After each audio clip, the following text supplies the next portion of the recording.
¿no? En esta dirección y en este propósito vamos a intentar ensayar acercarnos a una explicación cercana a la realidad respecto a lo que ha pasado el miércoles 19 de julio y sobre todo saber qué se viene, ¿no?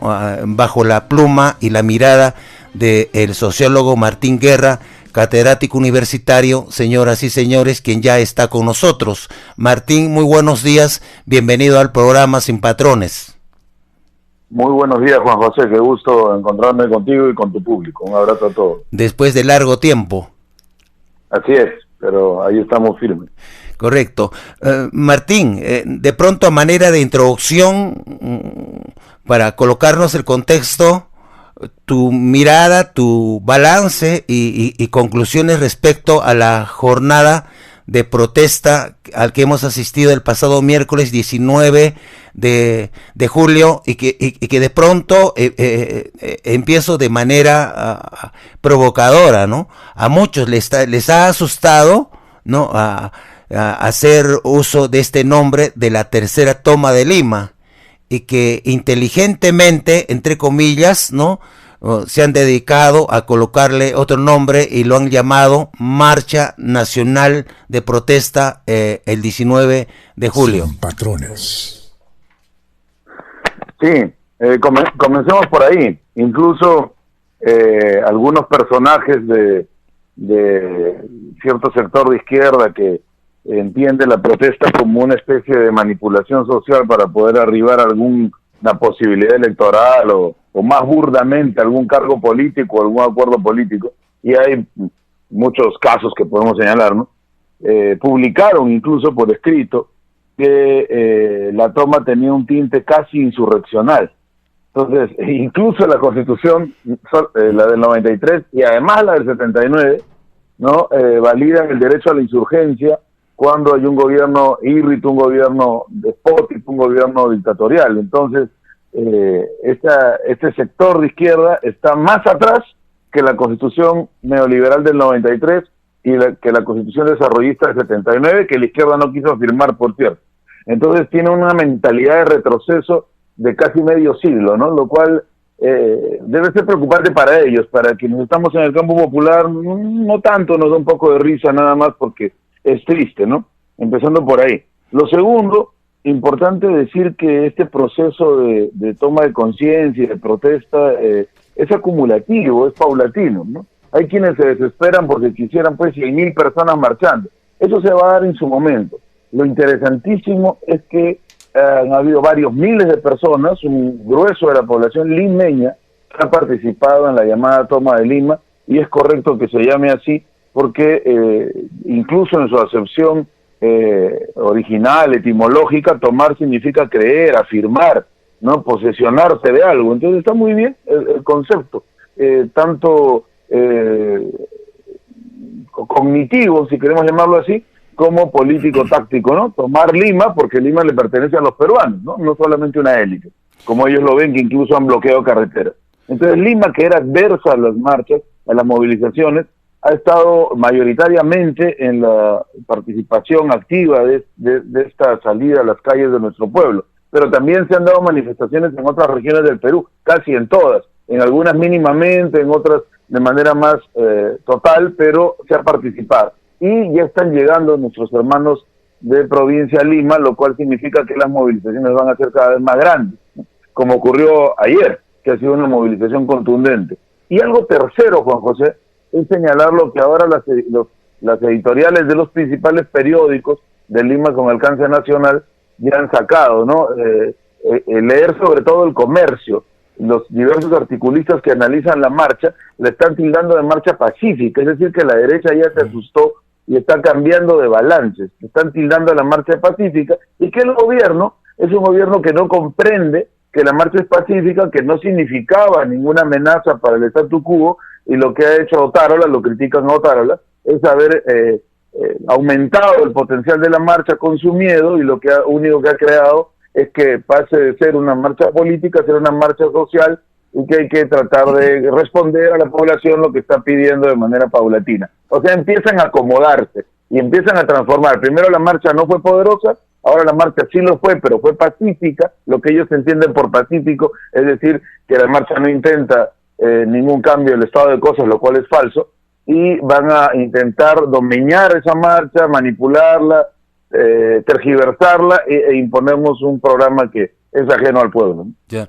¿Consideras tú que es positivo el hecho de que el espectro de los manifestantes se haya ampliado? Te pregunto más específicamente, la presencia de Rosa María Palacios es importante, los del Partido Morado, que también han participado de la marcha, es significativo. Estamos asistiendo por el contexto que estamos viviendo a la necesidad de formar un bloque, algo así como el bloque antifujimorista, Martín.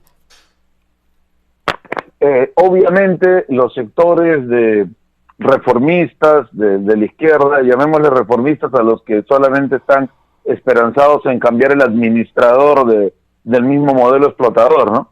Y los sectores liberales de la derecha que saben que el Perú bajo el fujimorismo, que es lo que tenemos ahora, solo puede concluir en una gran marcha de los cuatro suyos, por llamarlo así simbólicamente, ¿no? Es decir, en una quiebra de esta dictadura. No quieren eso, porque saben que eso gesta organización popular, entonces tratan de pervertir la marcha, esos personajes que tú has mencionado, que por supuesto nadie les va a decir que no marchen porque también tienen derecho a manifestarse, pero lo que hacen es aparecer para quitarle a la marcha el verdadero talante que ésta tiene, ¿no? No sé si es tan bueno que aparezcan, como te digo, no se les puede impedir que participen, pero no significa eso lo positivo es que los conos han aparecido con más fuerza que en la primera y la segunda toma. Entonces es importante eso. A eso me refería con que se abra el abanico de otras participaciones, no a esos personajillos. ¿Y no te parece importante, Martín, que en este tipo de circunstancias habría que preguntarse quién tiene el control de la jornada de protesta nacional? ¿Existe eso, ese espacio, no? Ese Comando Nacional Unitario de Lucha, que creo que lo han conformado en los primeros días de julio, cuando convocan a esta Asamblea Nacional, la CGTP, la Asamblea Nacional de los Pueblos. A ver, hay una pugna por el control, llamémosle así, de las manifestaciones. Yo creo que no debería ser un control, eso puede parecer muy vertical, pero sí una coordinación mínima, y hay varios espacios de coordinación. Lamentablemente algunos se han fracturado, pero yo tampoco me preocupo por eso, porque es parte del proceso de acumulación, ¿no? Recuerda, Juan José, que el pueblo que puso más fuerza en la manifestación fue el pueblo de origen campesino y en todo caso de origen provinciano, regional, rural, ¿no? La clase obrera salió muy poco en las primeras manifestaciones. Y esto lo he dicho muchas veces y aunque genere molestia lo voy a volver a decir. En parte porque las direcciones sindicales estaban más preocupadas por llegar a acuerdos con el gobierno que por lanzar proclamas contra que es lo que había que hacer porque es un gobierno de facto, y digamos mantener a su grueso sindicalizado, gremializado, combativo de siempre, ¿no?, en las calles manifestando su protesta. Entonces se les ha un poco impedido esto, pero lo que se ha visto ya en la tercera toma es que sí ha salido varios sindicatos, la clase obrera organizada ha participado, ¿no? Ahora, todavía les hacen portar algunas proclamas como el adelanto de elecciones y a veces irreflexivas, sin debate, pero bueno, es parte del proceso. Entonces hay como una pugna por orientar la lucha hacia un sector u otro. Entre el sector popular, ¿no? El sector popular que ha estado poniendo la fuerza en la manifestación desde el 7 de diciembre y otro sector que, digamos, aparece a las últimas de las movilizaciones o que intenta convertir, digamos, las banderas de lucha en el tema obsesivo de las elecciones, que ahora algunos han retrocedido. Ya se han dado cuenta, tanto en la derecha como en la izquierda liberal, que el adelanto de elecciones no ha calado profundamente en la gente, ¿no? Digamos que estos 7 meses han servido para la reflexión sobre el adelanto de elecciones. ¿Quién convoca el adelanto de elecciones? ¿No? Hay un talante en el gobierno de facto de convocar adelanto de elecciones. ¿Cómo se convocarían las elecciones si se tiene el Tribunal Constitucional, el Poder Judicial, todas las instituciones del Estado y se están viendo reformas al órgano electoral para poder dominarlo, para poder coparlo?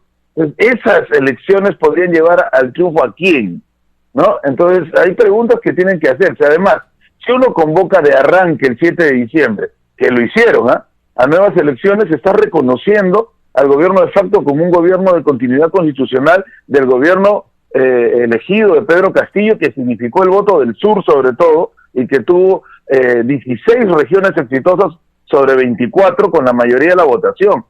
Más allá incluso de la persona o del ciudadano de Pedro Castillo, el pueblo peruano, al aceptar el gobierno de facto, está negando el voto que tanto costó obtener y que tanto costó defender. Nos estamos negando a nosotros mismos, y eso simbólicamente, y en el tema cotidiano es muy importante, Juan José, pero ellos de frente plantearon nuevas elecciones como una salida a la crisis, es lo que siempre usan, y como un mantenimiento de la gobernabilidad, que es otra de sus famosas frases. ¿Gobernabilidad de quién? ¿Para quién? Para los poderes de siempre, para la banca, para los grandes esbirros del capital transnacional que explotan a nuestro pueblo. Esa gobernabilidad, por supuesto, no es necesaria ni se sueña con ella. Claro. Martín, ¿quién o quiénes son los que deberían definir el curso de la acción a seguir? Me refiero al curso de la acción de protesta que parece se ve venir en los próximos días. Pero ¿quiénes deciden? O sea, bueno, como está ocurriendo... Sí, Martín, te escucho. Bueno, como está ocurriendo en la práctica, porque ya habían planteado, habían dos agendas, eso ha sido parte de un debate, digamos, no directo, pero en la práctica, ¿no? Se intentaban hacer solamente conferencias de prensa, que es lo que le gusta mucho a cierto sector, y movilizarlo ahí, pero no, la gente que ha venido, los hermanos de las provincias, y también activistas de los conos de Lima, de las regiones más apartadas, ¿no?, de las zonas periféricas de la ciudad, han planteado que la movilización es constante. Por eso se dio ayer y se va a seguir dando movilizaciones diarias, sobre todo a puertas de la llegada de las fiestas patrias, ¿no? Que es importante, porque en las fiestas patrias la señora usurpadora va a intentar dar pues su discurso a la nación, como que no pasa nada aquí, y el pueblo se va a manifestar, ¿no? Es lo importante. Parece como que la estrategia por parte de las regiones ha cambiado, ¿no? Habrás notado que la presencia de las delegaciones de las regiones el miércoles pasado no ha sido tan significativo, y a medida de que han pasado los días y las horas, jueves, viernes, para mañana, para ayer sábado, ya la presencia de las delegaciones se nota nítidamente, y las delegaciones van a seguir llegando. Todo apunta, esa es la percepción que tenemos, Martín, todo apunta de que se vayan a centrar o concentrar las fuerzas para el 27, 28 y 29 del presente mes. Sí, yo creo que se ha salido de casualidad, que lo dudo, porque también formamos parte de las coordinaciones, los debates y todo esto, pero ha habido algo de intuición, de sentido común del pueblo, pero también planificación. El 19 muchos creían que era el día central y que ahí acababa todo. No, el 19 era la convocatoria, y la convocatoria, para comenzar, ha salido muy bien. Ahora hay que advertir, y aprovecho tu programa para advertir esto, y lo agradezco, que hay tácticas, pues recordemos que está aquí el ejército norteamericano y la inteligencia norteamericana.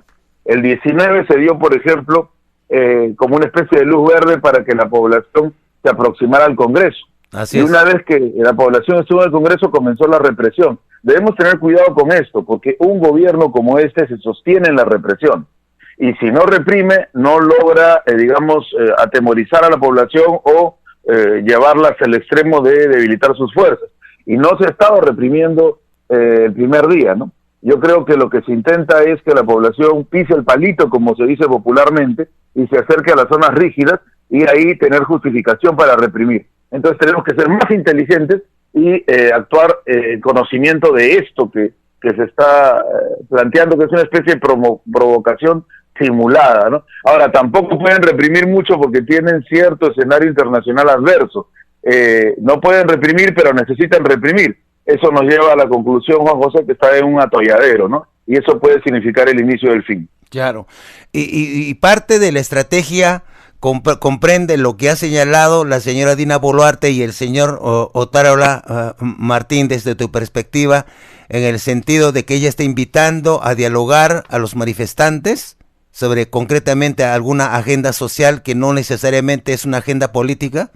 ¿Es posible esto? Y te preguntaba hace algunos instantes, ¿no? De quién toma la decisión, ¿no?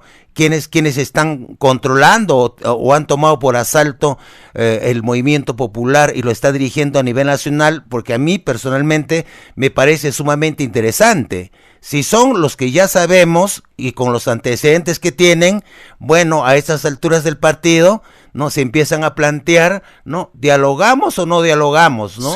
Si vamos a dialogar cuándo, cómo y dónde, ¿no? Y esa posibilidad no está tan lejana de la realidad, Martín. No, definitivamente ya se han escuchado voces que han planteado el diálogo, como lo plantearon el 7 de diciembre y lo siguieron planteando a lo largo de todos estos meses, y de hecho han dialogado, ¿eh? Hay fotografías, la prensa concentrada cubrió estas reuniones, pero la dictadura por un lado se ha mostrado con el discurso del diálogo, pero en la práctica no les ha otorgado ningún espacio de manejo, ¿no? Es que hay que entender y también caracterizar a quienes gobiernan. La señora Boluarte es prácticamente una títere de los poderes, digamos que se instalaron con el neoliberalismo. Hay una pugna en la derecha también, ¿no? Y ahí está la señora Fujimori y todo su grupo partidario presionando para radicalizar en el sentido de ir a la raíz del problema que a ellos les preocupa, que es mantener el gobierno, el estado de cosas, y que no se procesen judicialmente a todos sus personajes empantanados con la corrupción y seguir con el circo de los dineros, ¿no? De nuestro pueblo en los bolsillos de ellos. Y hay un sector también que no quisiera tan extrema la cosa, ¿no? Que son personajes pues de Acción Popular o los que salen a marchar disimulados, diciendo que están con el pueblo, pero en la práctica pretenden transformar la marcha. Entonces, caracterizando esto, entendemos que ellos tampoco son una versión unitaria de la derecha, ¿no? Y por eso es que a veces salen con el rollo del diálogo y algunos pues desorbitados o interesados mueren del anzuelo. Pero yo creo que en estos momentos la población mayoritariamente va a señalar el no al diálogo con alguien que no ha asumido sus culpas por la masacre de los meses anteriores y que más bien le sigue tildando al pueblo de terroristas, ¿no? Entonces eso es imposible. Es un gobierno de facto y no hay posibilidades de poder acordar bajo estas circunstancias absolutamente nada. Yo creo que la decisión está en el campo popular y eso se ve cada día más. Y dentro del campo popular, como tú te refieres, no se logra percibir como que hay dos espacios grandes.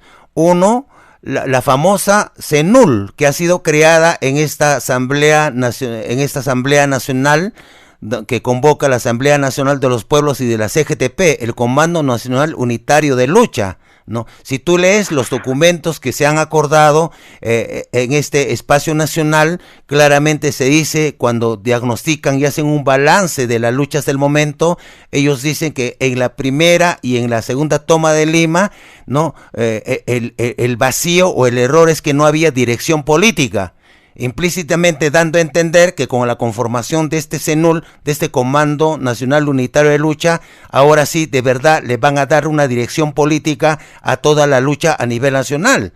Y el otro espacio que yo conozco y por la urgencia y la necesidad nació, entiendo, en el mes de febrero, es el famoso CONUL, que parece que pretende ser enterrado con la aparición de este CENUL. Martín, no sé cuál es el análisis que tú tienes respecto a este tema, que a mí me parece necesario tener que comentarlo y tener que debatirlo. Bueno, fui testigo de una reunión que se dio el 7, después continuó el 8 y el 9 de diciembre, en fresco en las circunstancias, cuando se decía que Dina Boluarte era la continuidad del régimen, y cuando se planteaba la necesidad de un comando unitario de lucha y después un comando nacional unitario de lucha, que lo planteé a título personal, incluso, Juan José, por eso te digo que conozco del tema, se nos dijo que no, que ya existía la ANP y que eso era suficiente, ¿no? Bueno, no era cierto, porque los pueblos del Perú no se sentían representados con eso, entonces se pugnó y se creó el CONUL. Al ver que el CONUL avanzaba, lo que han hecho es partirlo, ¿no? Y crear otra institución que bueno, tienen todo el derecho, nadie los va a obligar a estar todos juntos, y tampoco debemos desesperarnos por estar todos juntos, porque en ningún proceso social, de ningún momento de la historia del mundo, todas las fuerzas progresistas han ido en unidad. Así que tienen todo el derecho, ¿no? Pero eso no quiere decir que van a desconocer que sí hubo una dirección política. ¿Qué quieren? Que existiera la dirección político partidaria que a ellos les interesa. Eso no, pues no fue así. tienen toda la razón, ¿no? Pero que ahora se pretenda imponer esa dirección, yo creo que más allá incluso de lo que yo deseo, nuestro pueblo no lo está viendo así, y creo que ya es hora de que se genere una izquierda popular que va a surgir de esta lucha y que va a tener nuevos rostros que son básicamente rostros de las regiones y de los conos de Lima. Eso es lo que caracterizamos como una izquierda popular, y es urgente, porque se necesita renovación de las viejas cúpulas partidarias que quieren pensar por nuestro pueblo y que quieren imponer criterios. Una izquierda, Juan José, que sigue viendo a Pedro Castillo, más allá del personaje, repito, y del ciudadano, como alguien ajeno al pueblo. En realidad ven como alguien ajeno a la izquierda a todos aquellos que sean campesinos, dirigentes regionales, obreros humildes, profesores rurales. No, es una izquierda que se ha acostumbrado a las viejas burocracias partidarias y sindicales como que fueran los dueños eternos del campo popular y de las direcciones o decisiones tácticas. Nadie dice que dejen de luchar o dejen de trabajar, pero el espacio se puede abrir sobre todo para los que dieron la fuerza en la primera y la segunda toma, y son los que en buena cuenta paran la olla con su trabajo en el Perú, y son los que son reprimidos con mayor fuerza en cualquier movimiento de masas o protesta, ¿no? Entonces hay que ser claros en eso. Se necesita que se forje una izquierda popular con la gente que lucha siempre, ¿no? Un par de preguntas finales, Martín, y siempre muchas gracias por atender nuestra invitación para esta entrevista. En una entrevista anterior al sociólogo Carlos Reina, que hacíamos un balance respecto a este tema, él destacaba la intensidad de la protesta, el número tan significativo de manifestantes que participaron de esta jornada nacional, pero le pregunté en qué medida se había materializado y cumplido el objetivo de la convocatoria, que era la renuncia de Dina Boluarte, el cierre del Congreso y la necesidad de convocar a una asamblea constituyente. Esa es la misma pregunta que yo te hago. Como es decir, se cortó un poco mientras me preguntabas. Te decía, ¿puedes repetir lo último? ¿En qué medida se ha cumplido el objetivo de la jornada de protesta que la plataforma de lucha no señalaba el cierre del Congreso, la renuncia de Dina Boluarte y la Asamblea Constituyente? Bueno, todavía no, porque como planteaba hace un momento, el 19 ha sido la convocatoria, que la derecha lo interpretó como el día central y cierto sector de la izquierda también, pero en realidad era el inicio de las acciones, ¿no? Entonces eso lo vamos a ir viendo en los días que se vienen. Desde nuestro punto de vista, este es un gobierno de facto, y aunque parezca inédito, lo que planteamos nosotros es pues la caída del régimen y la restauración en el gobierno del presidente Castillo. Los detractores dicen que eso es iluso. Bueno, si te fijas bien en las fotografías de la marcha, ha aumentado de manera muy profunda la convocatoria a la restitución y libertad previa del presidente Castillo, no solamente en Lima, sino en las regiones, ¿no? Y ahora se ha puesto en orden del día. Costó mucho eso, fueron meses de debate, porque el sector que pretendía colocarse en la dirección de las movilizaciones desde diciembre, ¿no? Ese sector que ha tratado de convocar permanentemente a nuevas elecciones, quería ignorar el tema de la restitución. E incluso, Juan José, y eso me parece a mí ya espeluznante desde un punto de vista de solidaridad de clase, negaban el pedido de libertad. Ya yo no hablo de restitución en este momento, sino libertad para Pedro Castillo. Decían que no, que tenía que este gobierno, este Poder Judicial, tenía que sancionarlo si es que era culpable. Así relativizaban y siguen relativizando el tema de Pedro Castillo. Miden con dos varas la realidad, ¿no? Dicen que el gobierno es abusivo porque tampoco le llaman dictadura, sino que tiene tintes dictatoriales, ¿no? Así le llaman, y que controla el Poder Judicial, pero por otro lado creen que ese Poder Judicial va a poder sancionar supuestamente a Pedro Castillo. Y al mismo tiempo, ese mismo gobierno va a poder convocar elecciones. Yo creo que no tienen una brújula muy bien lista para entender hacia dónde va el movimiento popular y dónde deben ir los programas reivindicativos, ¿no? Entonces, ese sector no debe preocuparnos tanto, sino la organización popular. Y no creo que sea iluso el tema de la restitución, porque ha crecido mucho en el movimiento popular, se ha afianzado, el pueblo se ha dado cuenta que las elecciones y esa convocatoria no van para ningún lado, por lo menos no pueden traer un camino seguro para las decisiones del pueblo, y mucho menos para una convocatoria de asamblea constituyente. Ojo, también las encuestas, incluso de la derecha, señalan que el pedido de cambio constitucional ha crecido muchísimo, ¿no? Entonces, ¿por qué no estaríamos a puertas de vivir un proceso inédito en la historia del Perú? ¿Por qué tiene que ser siempre desembocar en lo mismo, no? Entonces, también creer en una transformación es creer y afirmarse en nuevos caminos. Muchas gracias al sociólogo Martín Guerra. Hasta otra oportunidad. Muchas gracias. Muchas gracias. Gracias, Juan José, gracias a todo tu equipo, siempre muy amables, y a la posibilidad de salir a través tuyo a todos nuestros pueblos del Perú profundo. Muchas gracias. Muchas gracias al sociólogo Martín Guerra, catedrático universitario, amigos oyentes de Sin Patrones.